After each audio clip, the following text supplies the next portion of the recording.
majina naitwa Dwight John Danda. Mimi ni kijana muhitimu wa chuo kikuu mwaka 2023, lakini pia ni mkazi wa Mbezi, Dar es Salaam, mtaa wa Mshikamano, ndani ya kata ya Mbezi Luis. Ni mtiania wa jimbo la Kibamba na nimeshinikizwa mimi kama kijana, maana mama jana tumesikia speech yake, ametoka kusema kwamba hajatuma mtu aende jimboni. Kwa hiyo watu wasitumie visingizio ya kwamba wametumwa kuja jimboni, bali kila mtu aende kwa maarifa yake na utaalamu wake na ufundi wake na maarifa ya kila namna ya kuisaidia nchi yetu na kuivusha kutoka kipindi kimoja kwenda kingine. Ni namna gani yeye anawiwa kuwatumikia wananchi.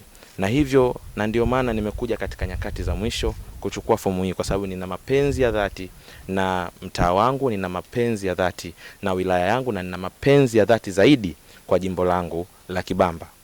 Hayo kutokana na baadhi ya changamoto ambazo zipo. Kama tunavyojua, maendeleo ni progress. Maendeleo hayawezi yakaja kwa muda mmoja.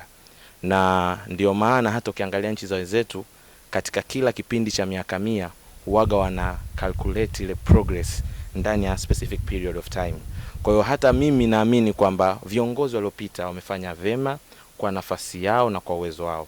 Lakini mimi pia kama kijana nina uwezo wa kuchangia chochote according to maarifa ambayo ninayo, according to elimu ambayo ninayo katika kuisaidia nchi yangu kupitia jimbo hili la Kibamba. Miundombinu ni namba 1.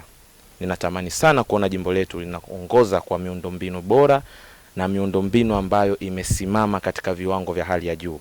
Lakini pia ninatamani sana kuwa ni kijana mwenye kuchochea vijana wengine katika kuhakikisha wanafanikiwa kimaisha, katika kuhakikisha wanapata direction ya nini wafanye ambacho ni sahihi katika kipindi wakiwa kijana, ili tutengeneze taifa ambalo ni bora. Hayo ni mambo ambayo yamenisababisha sana mimi kunitia nguvu ndani ya moyo wangu ili niweze kutiania katika jimbo hili la Kibamba.